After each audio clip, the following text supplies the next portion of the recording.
오늘 우리에게 주실 하나님의 말씀 열왕기하 3장 21절에서 27절 말씀입니다. 열왕기하 4장 21절에서 27절 말씀 하나님의 말씀 봉독하겠습니다.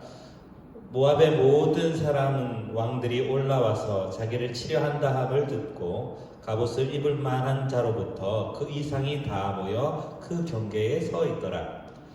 아침에 모압 사람이 일찍이 일어나서 해가 물에 비침으로 맞은편 물이 붉어 피와 같음을 보고 이르되 이는 피라, 틀림없이 저 왕들이 싸워 서로 죽인 것이로다. 모압 사람들아, 이제 노략하러 가자 하고 이스라엘 진에 이르니 이스라엘 사람이 일어나 모압 사람을 쳐서 그들 앞에서 도망하게 하고 그 지경에 들어가며 모압 사람을 치고 그 성읍들을 쳐서 헐고 각기 돌을 던져 모든 좋은 밭에 가득하게 하고 모든 샘을 메우고 모든 좋은 나무를 베고 길라하셋의 돌들은 남기고 물매꾼이 두루 다니며 치니라. 모압 왕이 전세가 극렬하여 당하기 어려움을 보고 칼찬 군사 700명을 거느리고 돌파하여 지나서 에돔 망액으로 가고자 하되 가지 못하고 이에 자기 왕위를 이어 왕이 될 맏아들을 데려와 성 위에서 번제를 드린지라. 이스라엘에게 크게 경노함이 임하매 그들이 떠나 각기 고국으로 돌아갔더라. 아멘. 엘리야가 엘리사에게 선지자의 고난을 이양하고 난 다음에 일어난 가장 중요한 사건입니다. 그것이 무엇이냐? 이스라엘과 모압의 전쟁입니다. 이스라엘하고 모압은 조공 관계였습니다. 예전부터 오므리 왕조, 옛날에 아합의 아버지인 오므리 왕조 때부터 모압은 이스라엘의 조공을 바치는 나라였습니다. 그런데 그 조공을 바치지 않고 배반하게 된 겁니다. 우리나라도 중국과 그런 관계가 좀 있었죠. 그래서 조공을 바치다가 바치지 않으면 그것을 어떻게 생각하느냐 하면 싸움을 하겠다는 뜻으로 또는 배반의 의미로 여겨서 조공을 바치지 않는 나라를 쳐들어갑니다. 조공을 받는 나라가 그런 얘기죠. 이스라엘과 모압이 전쟁을 하게 됩니다. 그런데 이스라엘 혼자만 전쟁을 한 것이 아니라 이때 당시의 정세가 남유다와 북이스라엘의 관계가 계속 좋을 때였습니다. 여러분 기억하시겠지만 여호사밧 임금하고 아합하고 아람을 칠 때 연합군으로 싸워서 이겼죠. 마찬가지로 남유다 북이스라엘이 지금 연합을 했습니다. 그리고 연합을 한 상태에서 에돔 왕도 같이 오게 돼요. 그러니까 세 개의 왕이 연합을 하게 됩니다.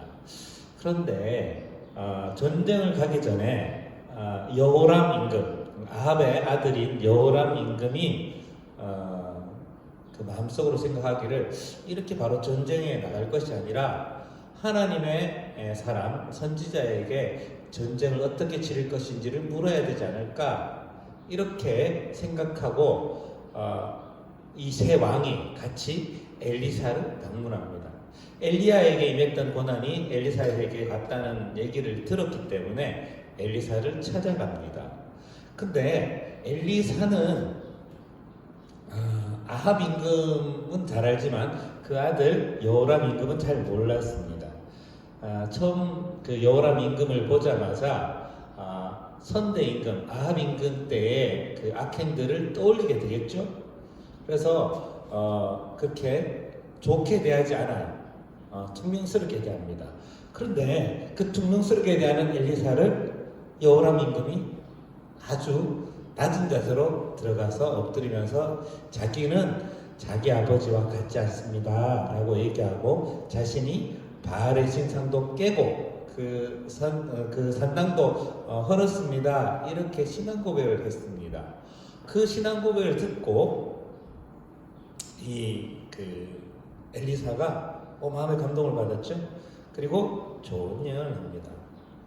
그러니까 검은고를 타서 이렇게 연주하면서 예언을 하는 장면이 나옵니다.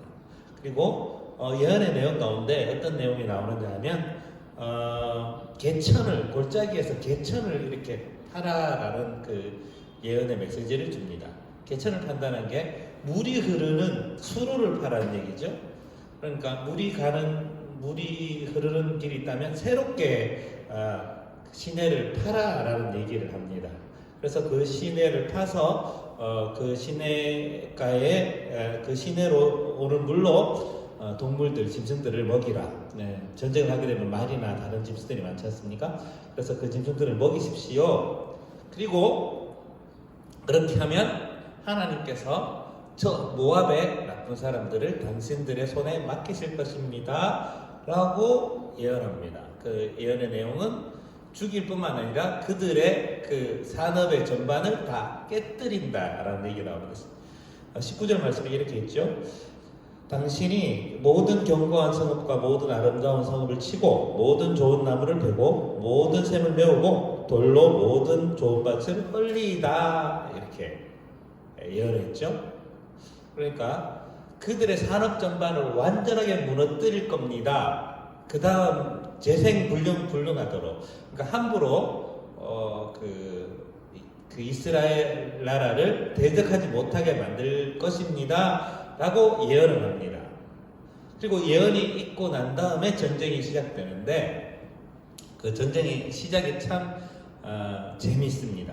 어떻게 전쟁이 시작되느냐 하면 이 모압 임금하고 이 세 개의 나라가 진을 치고 이렇게 싸움을 준비하고 있었겠죠. 그런데 어느 날 아침에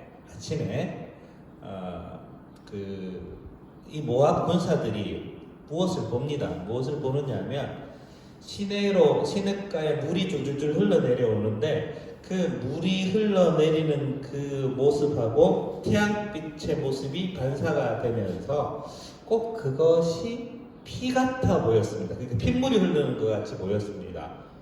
그러니까 착시 현상이죠. 근데 그 착시 현상으로 어떻게 생각하느냐 하면 그 세 개의 그 나라가 있었지 않습니까? 남유다, 북이스라엘, 그리고 에돔, 이 세 나라가 서로 싸우는가 보다. 그래서 싸워서 죽여서 그들의 피가 이 시내로 흘러오는가 보다 라고 생각한 겁니다. 그러면 어때요? 지금 한참 싸우고 있으니까 우리들은 그 싸우는 거 구경하고 있다가 가서 그냥 나머지만 대충 이렇게 싸워서 이기는 어부지리로 우리가 이기면 되겠다 라고 생각하고 칼을 차고 그 이스라엘 진으로 쳐들어가죠. 그런데 서로 싸우고 있지 않았습니다. 뭐 하고 있었을까요? 그들은 전쟁 준비를 하고 있었습니다. 언제 들어오나 만반의 준비를 하고 있으면서 그들과 싸우려고 준비하고 있었습니다. 다 준비하고 있는데 그냥 편한 마음으로 그래 이제 우리가 그냥 가서 그냥 어부지리로 우리가 그냥 전집 가서 그 사람들을 대충 해치우면 되겠다라는 생각으로 올라갔던 그 모압 병사들이 지게 됩니다. 분위기가 달랐죠. 자기들이 생각했던 것과 전쟁의 분위기는 너무 달랐습니다. 그래서 싸우다가 도망을 가게 되죠. 엄청난 패배를 당하게 됩니다. 그냥 패배만 당한 것이 아니라 방금 전에 제가 엘리사의 예언을 말씀드렸죠. 엘리사의 예언대로 거기 있는 좋은 것들이 다 없어집니다. 좋은 나무들, 좋은 밭, 좋은 샘, 이것들이 다 사라지게 됩니다. 그러니까 다 그 샘을 메꾸고 그리고 또 나무는 베고 좋은 밭은 돌로 다 덮어버리고 했기 때문에 엄청난 그 산업에 손해가 끼쳤겠죠. 그리고 또 이 모압 왕 메사는 어떻게 합니까? 이제 전쟁에서 계속 지게 되니까 머릿속에서 복잡한 거예요. 어떻게 해야 될까 어떻게 해야 될까 하다가 자기 수를 수위할 수 있는, 자기를 경호할 수 있는 700명의 칼참 병사를 거느리고 도망가게 됩니다. 끝까지 도망가게 됩니다. 그리고 도망가서 머물러 있다가 마지막으로 생각해낸 방법, 이 전쟁을 끝낼 수 있는 방법을 생각했는데 그 방법이 무엇이었냐 하면 27절 말씀에 나와 있는데, 자기 왕위를 이어갈, 우리 요즘으로 하는 왕세자죠. 왕세자를 번제단에 올리고 불태워 죽입니다. 인신제사를 드리죠. 끔찍한 일을 한 겁니다. 가장 자기가 사랑하는 아들 아닙니까? 그리고 믿었던 아들이죠. 자기를 이어서 왕이 될 임금이 될 왕자를 죽인다는 것입니다. 죽였습니다. 그 죽인다는 의미는 뭐냐? 끝까지 가겠다는 뜻입니다. 그러니까 모든 것을 던져서 싸우겠다는 뜻이 되는 것이죠. 자, 그걸 보고 이스라엘이 크게 경노하였다. 이 경노하다는 얘기가 번역에 참 다양하게 나와 있습니다. 해석도 다양하고. 경노했다는 것은 그냥 화를 냈다는 뜻이 아니라, 야, 저기 모압 왕 외사 너무너무 징글징글하구나, 저 정도까지 하다니 라는 생각으로 물러갔다는 설도 있고요. 이거 더 이상 싸워댔다가는 저들이 어떤 식으로 나올지 모르겠다, 두려움이 있었다 라고 생각할 수도 있습니다. 어찌됐건 이 방법은 효험이 있었습니다. 많은 사람들이 치를 떨고 모압 왕 외사를 치러 가지 않았습니다. 오늘 본문 말씀을 우리가 한번 보면서 어떤 교훈을 얻을 수 있을까요? 여호람 임금, 그 아합의 악행을 그대로 밑에서 지켜봤던 아들 여호람 임금은 아버지의 악행을 본받지 않았습니다. 본받지 않고 자기 스스로가 종교개혁을 했죠. 큰 폭은 아니지만 작은 종교개혁을 했습니다. 그때 하나님께서 이 왕에게 힘을 주시고 하나님의 예언의 말씀도 임했죠. 그리고 또 그 연합군이 모압 왕 외사를 쳐서 이겼습니다. 그리고 그 모압 왕 외사의 그 간악함을 하나님께서 보시고 그들을 진멸하시고 산업의 토대를 무너뜨리는 모습도 보았습니다. 그리고 모압 왕 외사에게 외사가 가지고 있었던 그 악행도 우리가 볼 수 있었습니다. 자기 아들을 죽임으로 인해서 정말 자기가 가지고 있는 나쁜 모습, 정말 극렬한 악한 모습을 보여주면서 전쟁을 끝내게 되었는데요. 여러분, 여호람은 아버지의 이어졌던 그 악행을 끊고자 했습니다. 근데 그 아합의 악행을 끊고자 했던 그것이 전쟁의 승리로 끝났지만, 여러분, 이 모압 왕 메사는 어떻습니까? 그 악한 끝을 자기 아들에까지 이어가지고 자기 아들을 죽이는 대로 모든 것을 끝내게 됩니다. 얼마나 슬픈 일입니까? 자식을 죽인다는 것. 여러분, 자기 자식을 죽인다는 생각을 할 수 있는 부모들이 많을까요? 네, 이건 부모님들한테 물어보면 말도 안 되는 일이고 세상에서 가장 해서는 안 되는 일이 바로 그것입니다. 그런데 하나님을 떠나 악한 행동을 하는 사람들은 그것까지도 한다는 얘기입니다.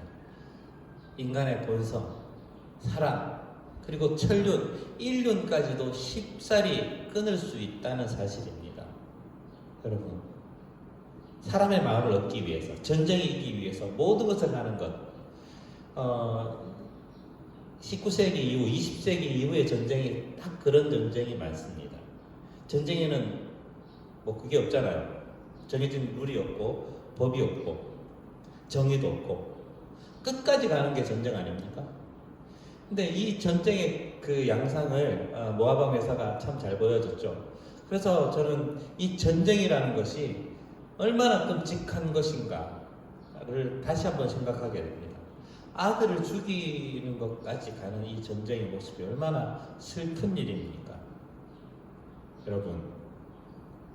여러분들은 무엇을 희생하고 무엇을 얻고 싶습니까? 지금 코로나 바이러스를 통해서 많은 사람들이 희생을 당한 사람도 있고요. 고통을 겪는 사람들이 참 많습니다. 그런데 어떤 사람들, 우리가 일명 이단이라고 생각하는 그 사람들이 그 내세우는 가치를 한번 묵상해 보면 이 모압은 매사 같다는 생각이 듭니다. 수단과 방법을 가리지 않아요. 자기 스스로가 구원받겠다, 14만 4천에 들고 싶다는 그 마음으로 나라의 수많은 사람들이 희생을 당하고 고난을 겪어도 상관없는 겁니다. 그것은 어쩔 수 없는 과정이라고 생각하는 거예요. 자기가 구원받는 그 과정에 있어서는 이것도 소용없는 거예요. 자기가 전도만 잘하면 된다는 얘기 아닙니까? 얼마나 끔찍합니까? 이 모압 매사 같은 사람들이 세상에 참 많습니다. 근데 여러분, 나중에도 나오지만 이 모습을 보고 이 이스라엘이 경노하에서 도망갈 일이 아니라 그들을 쳐야 됐어요. 쳐서 싸워 이겼어야 되는 겁니다. 그러니까 물러갈 것이 아니라 우리는 그 악을 향하여서 기치를 쳐들고 싸워 이겼어야 되는데 참 아쉬운 부분이 여기 있습니다. 우리는 어떨까요? 이 신천지라는 이 정말 악의 구렁텅이에 있는 이 사람들, 이 집단을 어떻게 대해야 될까요? 물론 우리가 그곳에 들어가지고 막 이렇게 그 사람과 싸우고 멱살을 잡고 해야 되는 것이 싸우는 것은 아닙니다. 여러분, 그들과 싸울 수 있는 가장 좋은 방법은 무엇일까요? 우리가 교회 공동체성을 회복하는 것입니다. 교회 공동체. 우리가 서로 더 사랑하고 서로 더 관심을 가져주고 서로를 이해하고 배려하고 생각하고 사랑하는 것, 이것이 신천지가 이 땅에 발붙이지 못하게 하는 방법입니다. 여러분들 더 사랑하시기 바랍니다. 지금은 예배가 이렇게 돼서 서로 만나지 못하지만 예배가 다시 얼굴과 얼굴을 맞대면서 드리는 그 예배가 될 때는 우리 좀 더 사랑합시다. 좀 더 마음을 열고 옆 친구들 그리고 또 선후배를 챙기는 여러분이 됐으면 좋겠습니다. 여러분, 악으로 악을 이기는 것이 아니라 선으로 악을 이겨야 됩니다. 여러분, 모압 뇌사를 이길 수 있는 마음은 정말 선한 마음이고 하나님을 경외하는 마음이었듯이 우리가 선한 마음으로 악을 이기시기를 주님의 이름으로 축원합니다.